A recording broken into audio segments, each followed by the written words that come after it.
og en del af Vordingborg Kommune.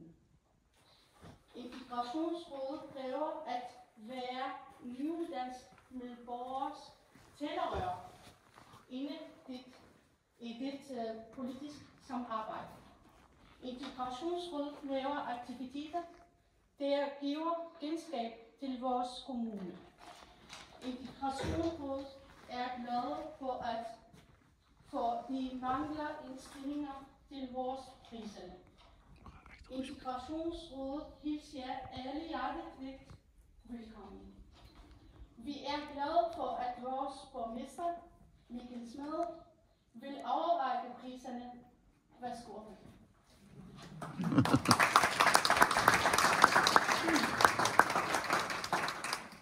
Shane, stop.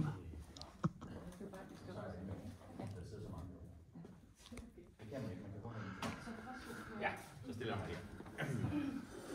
Jamen, tusind tak, så det er sådan lidt, når folk sidder bagved en, så bliver man lidt utryg. Gør man ikke det, når de sidder der bagved og kigger? Nej, det er okay. De sidder herude. Først vil jeg starte med at sige tusind tak. Tak til dig som person for vores integrationsråd, og så selvfølgelig også til resten af rådet, at I sætter den her dagsorden og gør det synligt, at der er nogen, der gør en stor forskel i det daglige for en bedre integration. For hvis ikke der er nogen, der viser vejen og går forrest og sikrer, at man som ny borger i et samfund kan blive taget godt imod og finde ud af, hvad er egentlig op og ned her, hvor jeg bor nu, hvordan agerer jeg, hvordan kan jeg komme på arbejde og hvad er der at lave, jamen så ender man jo med at sidde derhjemme. Dem, der er ude på arbejdspladserne, kommer ikke til at kende vores nye borgere, og det giver utryghed, usikkerhed og desværre også nogle gange den uvidenhed, der gør, at folk har svært ved at finde hinanden. Og derfor er integration så vigtigt i vores samfund, at vi kan lære hinanden at kende på godt og ondt. Men det giver i hvert fald den viden i rygsækken, vi skal bruge for at være sammen, og det giver det livskvalitet, som både nye borgere og selvfølgelig også os, der bor her i forvejen, har brug for i dagligdagen. Så tusind tak, fordi jeg må være med. Og tusind tak, fordi at jeg nu også får lov til at læse alle de her mange sider op, som er indstillinger af nogle af jer, der gør den her store og nødvendige forskel i det daglige. Og det foregår sådan, at jeg først læser alle de nominerede op, og de får alle sammen en eller anden lille ting. Og det hjælpes vi ad med. Ja. Det er godt. Og så til sidst er der to vinder, og der er to priser. Der er en virksomhed, der vinder en pris, og der er en individuel pris til en person, der bare i det daglige gør en forskel i det her integration. Så jeg starter med fra en ende af. Jeg kan afsløre, at der er 15 sider. Så jeg må lige sidde lige sådan. Skal du læse det hele? Den første, det er Mette Høgh Christiansen. Kandidat Mette Høgh Christiansen har været dagplejer i mange år. Udover sit job i dagplejen, er hun valgt til kommunalbestyrelsen, og i sin fritid er hun blå spejder. Som borger i Vordingborg Kommune vil jeg kalde Mette integrationsministeren, hvilket fortæller om Mettes engagement i arbejdet med børn og forældre af anden etnisk baggrund. Mette yder en helt særlig indsats i mødet med ikke-etnisk danske forældre og børn. I Integrationsrådet har Mette haft en fremtrædende rolle i mange år. Som valgt til at repræsentere kommunalbestyrelsen i rådet, har hun bundet arbejdet i Integrationsrådet sammen med det politiske arbejde i kommunalbestyrelsen og bragt vigtige spørgsmål til debat. Mette, hendes kollegaer og medarbejdere sætter rammerne om en ekstremt rummelig og mangfoldig arbejdsplads. Der er altid mulighed for dialog omkring forløb, udvikling og fremtid. Og nogle forløb lykkes, og andre gør ikke. Men Mette mister aldrig ønsket om at guide, hjælpe og rekruttere, hvilket resulterer i forskellige samarbejder omkring integration, herunder virksomhedspraktik, løntilskud, ordinært arbejde, uddannelsesforløb med mere. Hun har med sin tålmodighed, rummelighed og evne til at udvikle og se optimistisk på situationen, fået sin medarbejdergruppe og sine samarbejdspartnere til at inkludere flere af anden etnisk herkomst. Mette ser muligheder og går gerne længere end forventet for at løse de mange udfordringer, der er fulgt med. Mette er en god kollega og et godt menneske med stort overskud og et oprigtigt ønske om at bygge bro på tværs af kulturer. Hvis nogen fortjener integrationsprisen, så er det hende. Jeg vil gerne indstille Mette Høgh Christiansen til Integrationsprisen 2024. Det her bliver indsendt af Mehran Ibrahimi. Så Mette, Det er nogle flotte ord. Integrationsrådet har ikke valgt dig som vinder, kan jeg jo så afsløre. Men du kan komme herop og få en flot buket.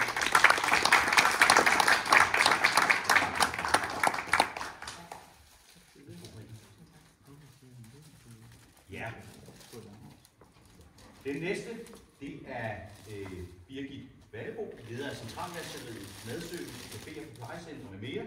Birgit er med sin positive og optimistiske tilgang en vigtig medspiller for integrationsafdelingen, når nyankomne borgere skal ind på det danske arbejdsmarked. Birgit formår at åbne bredt op ind i sin organisation og udpege dedikerede medarbejdere til at varetage introduktionen på den enkelte arbejdsplads. Via meget jobrettede og jobudviklende forløb bringes integranterne tæt på ordinær beskæftigelse og løntilskud. Birgit er åben for virksomhedspraktik, løntilskud og udmærker sig derudover ved at gentagende gange at tilbyde ordinære ansættelser og dermed at blive borgernes første danske arbejdsgiver. Birgit og hendes organisation løfter en stor opgave og ønsker at tage del i det sociale ansvar og forstår at udvikle på de ressourcer, der ligger hos målgruppen. Og Birgit er indstillet af integrationsteamet i Vordingborg Kommune. Og Birgit, du skal også have en stor hånd og komme herop.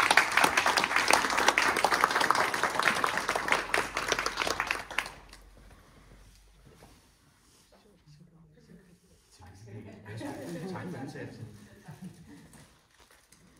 Ja, så har vi den næste, det er Mette Rode Rasmussen, der er leder af distrikt Solvang. Mette, hendes kollegaer og medarbejdere sætter rammerne om en ekstremt rummelig og mangfoldig arbejdsplads. Der er altid mulighed for dialog og sparring omkring forløb, udvikling og fremtid. Mette har fokus på udvikling af potentiale og har evnen til at spotte muligheder, selvom processen kan være langstrakt. Mette har evnen til både med humor og alvor at opnå forståelse for gensidig forpligtelse og bidrag. Mette og hendes medarbejdere forstår at udvikle på faglige og sproglige kompetencer og er dygtige til at spotte vilje og kunnen.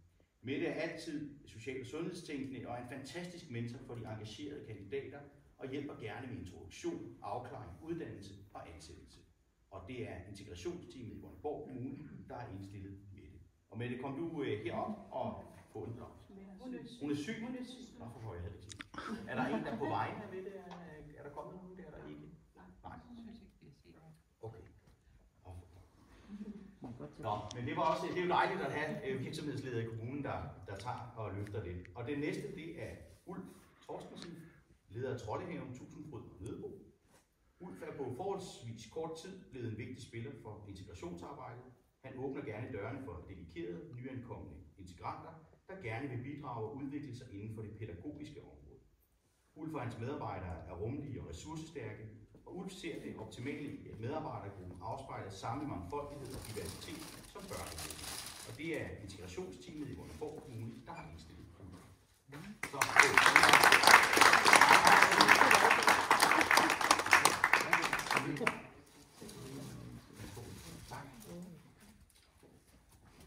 Ja, vi bliver lidt i børnehaverne, hvor det næste det er Maria Bjarke Bengtsen, der er leder af børnehaverne i Køb, Lundby og Borse. Og Maria arbejder ikke med integration. Maria, hun arbejder med mennesker. Hun besidder rummelighed, integritet og en ekstrem grad af inklusion i sine børnehaver. Maria forskelsbehandler ikke, og alle er en del af arbejdspladsen, uanset om der er tale om medarbejdere, praktikanter, vikarer eller børn. Maria møder alle, hvor de er, og uden at bemærke etnicitet, sproglige udfordringer eller begrænsninger. Maria er altid klar til at hjælpe ud på det danske arbejdsmarked og hjælper gerne med afklaring i forhold til uddannelse inden for det pædagogiske arbejde. Og det er integrationsteamet i Vordingborg Kommune, der har indstillet Maria. Kom du herop.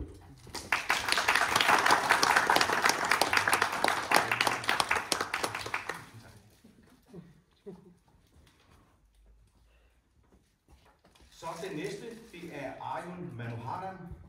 Det udtale nogen rigtigt. Ja. Medejer af Manu Ejendomsudvikling, Manu Invest og Manu Foods. Trods hjemmehørende i en anden kommune, har Arjun i en del år været en vigtig medspiller for integrationsarbejdet her i Vordingborg Kommune, uanset om det har været som arbejdsgiver eller udlejer. Der er altid plads til en drøftelse af virksomhedspraktik og løntilskud, og mange overgår til ordinær ansættelse efterfølgende. Arjun ser sine medarbejdere som aktiver og scorer højt på socialt ansvar. Der hjælpes gerne med private og personlige udfordringer, sideløbende med den faglige, sociale og sproglige udvikling. Arion er dygtig til at indsluse og udvikle medarbejderne og forstår, at det tager tid at tillære sig nye måder. Arion har stor forståelse for, at læringskurven er forskellig fra medarbejder til medarbejder. Arion ser med sin optimisme, tålmodighed og vilje kun muligheder og potentiale og går gerne længere end forventet for at løse de mange udfordringer, der kan følge med. Og Arion er indstillet af integrationsteamet i Vordingborg Kommune. Arion, kom du herop også.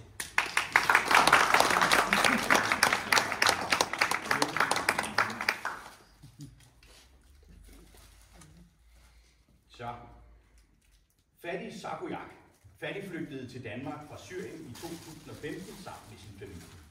Bosat her i Vordingborg fik han umiddelbart efter at have gennemført sprogskoleforløb praktikplads i restaurant Babette. Med sin baggrund som kok og restauratør i Damaskus var han fra starten scenevand i den kendte restaurant, og efter kort tid fik han ansættelse. Hurtigt tillærte han sig sproget, den danske kultur, inklusiv den danske madkultur, og var med til restaurantens mangeartede opgaver overalt i Danmark. Han fik derfor efter få år tilbud om at lede den sommerrestaurant, som Restaurant Babette havde startet på Vordingborg Nordhavn. Og herfra gik det stærkt. Da Restaurant Babettes ejer stoppede med at drive restaurant, overtog Fadi driften af Café Oscar på Nordhavn. Her har han med sit åbne og udadvendte væsen og mad af højeste kvalitet formået at sætte Vordingborg på landkort. Han tiltrækker både personale og gæster langvejs fra, og Vordingborgs borgere har fundet vej til restauranten på alle tider af året. Hans tilgang til at vinde danske og udenlandske gæsters smag og sympati er et foregangseksempel på, hvordan man kan integrere sig på bedste måde. Og derfor mener jeg, at han er tildelt til Integrationsprisen 2024, og Fadi er indstillet af Margit Rasmussen. Tillykke, Fadi. Kom nu her.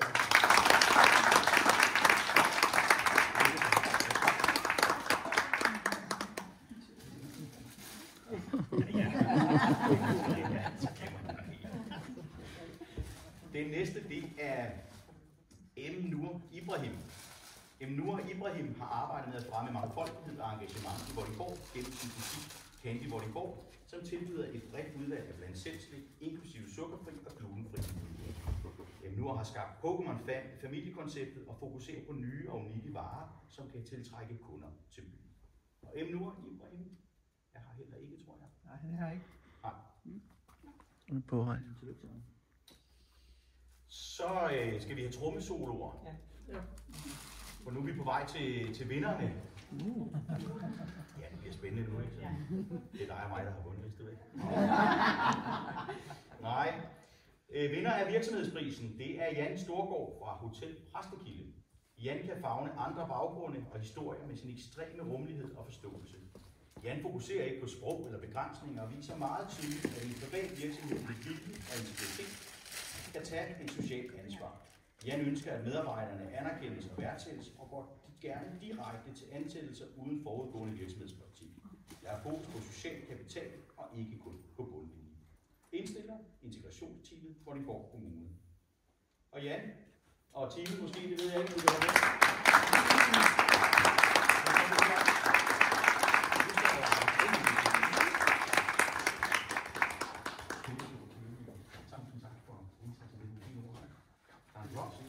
Og så er der et lille kunstværk, og så en sæd her med diplomen. Og så følger der også nogle penge med, Jan. Så nu er der personalefest. Jeg ved ikke, om du vil sige noget? Jo, det tror jeg lige gerne, jeg vil. Skal jeg holde dig med imens? Skal I hjælpe? Eller? Jeg ved ikke, hvorfor gør det det?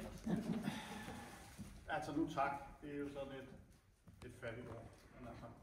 Men vi lever i en tid med krig i verden, og hvis ikke vi alle sammen på et eller andet niveau gør vores bedste for at hjælpe folk, der er i nød, så tror jeg, der vil være endnu mere nød rundt omkring i verden.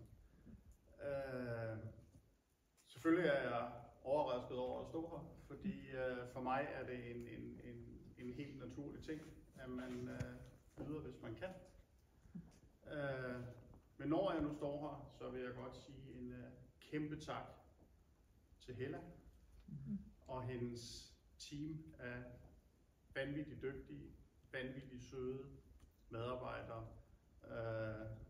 Og havde det ikke været for dem, så havde jeg bestemt heller ikke stået her i dag. Jeg synes, vi har haft et rigtig godt samarbejde. Vi har grinet, vi har grædt, og der har været mange følelser involveret. Men jeg tror på, at de nye borgere, der har været igennem, er glade for det, de har fået med sig. Nu er vi desværre en sæsonforretning, så vi har kun 2 i øjeblikket, men så kommer der formentlig nogle flere til foråret, og de skal være rigtig, rigtig meget velkommen.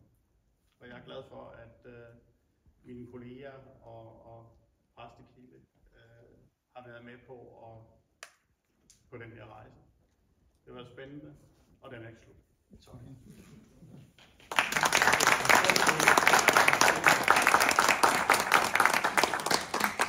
Ja, og Jan han sætter vel lige præcis fokus på det. Der er ikke nogen, der kan gøre det alene, men kræver gode samarbejdspartnere. Så er det vinderen af den individuelle pris. Og det er Hella Lundby, virksomhedskonsulent. Hella er ikke som andre virksomhedskonsulenter. Hella er en enmandshær, når det kommer til at få integrationsborgere i Vordingborg Kommune godt i gang med arbejdslivet i Danmark. Hella har en formidabel evne til at finde det gode match mellem borger og virksomhed. Finde matchet, der gør, at integrationsborgers første møde med det danske arbejdsmarked bliver et godt møde. Hella bruger meget tid på at tale med borgere om arbejdstider, skånehensyn og får alt dette tilpasset en praktik. Det er blandt andet lykkedes Hella at få rigtig mange integrationskvinder i arbejde i årenes løb, ved stille og roligt at introducere dem for arbejdspladser, der også har kunnet rumme, at det var disse kvinders første gang på arbejdsmarkedet. Hella bruger ikke kun virksomhederne i Vordingborg Kommune. Hun kigger langt ud over kommunegrænsen for at hjælpe vores integrationsborgere i arbejde. Det sker, at en integrationsborger mister sit arbejde, og ofte er det første vedkommende gør at kontakte Hella. Hella har som regel altid en idé om, hvad der kan gøres for at forvente borgere i døren, og dermed slipper borgere for at skulle søge om forsørgelse og kan opretholde sin indtægt i et nyt job. Det er blandt andet Hellas store overblik, kendskab til lokale virksomheder og hendes enorme engagement, at Vordingborg Kommune har en af de højeste procentsatser i landet for at få ikke-vestlige borgere i arbejde. Hella går det ekstra skridt for borgere og gør så meget mere, end man vil forvente af en virksomhedskonsulent. Så Hella, kæmpestort tillykke. Velkommen herop.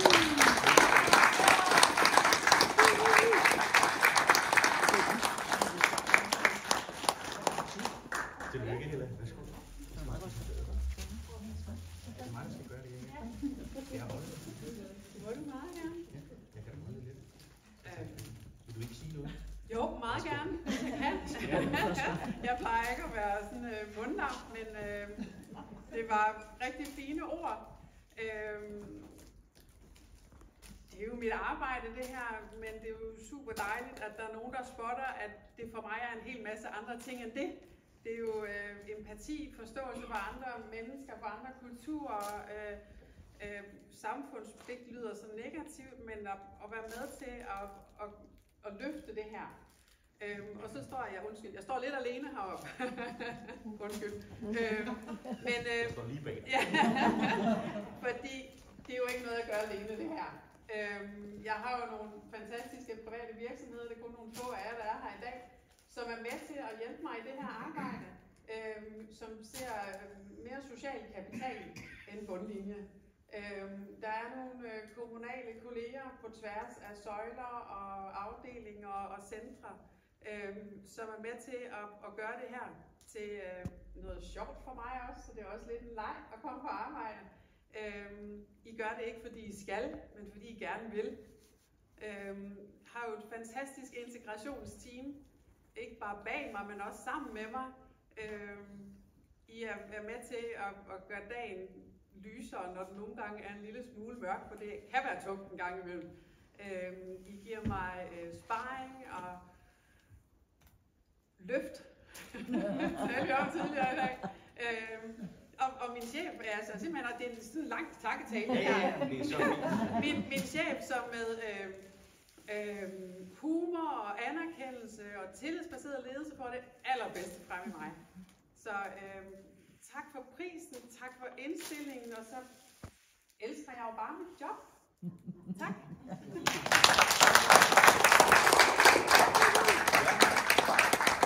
Ja, men stort tillykke, Hella. Jan, han lavede er ligesom oplægget til den forrækkelse, kan man sige, med at rose dig i sin tale. Det var prisoverrækkelsen, og de nominerede. Jeg vil egentlig gerne lige, så får du råd bagefter. Jeg vil bare gerne sige tusind tak, fordi I kom her også, jeg nomineret og dem I havde med, fordi det er ret vigtigt, at vi ligesom får anerkendt det her arbejde, for det er ikke naturligt for alle, selvom du siger det, Jan. Det burde jeg troede egentlig bare, at jeg gjorde det, som alle gjorde, men det er ikke naturligt for alle at tage det ansvar og gå nogle ekstra skridt og være lidt nysgerrig på, at der er nogen, der kan nogle andre ting, end man selv kan, og kan gøre det på en anden måde. Så tusind tak, fordi I vil bruge lidt tid her sammen med os, og så vil jeg give ordet tilbage til formanden for Integrationsrådet, Serine. Værsgo. Altså, tillykke til alle, og velkommen, at de har nogle, lidt mad, og lidt drikker, så værsgo og velkommen. Ja. Tak.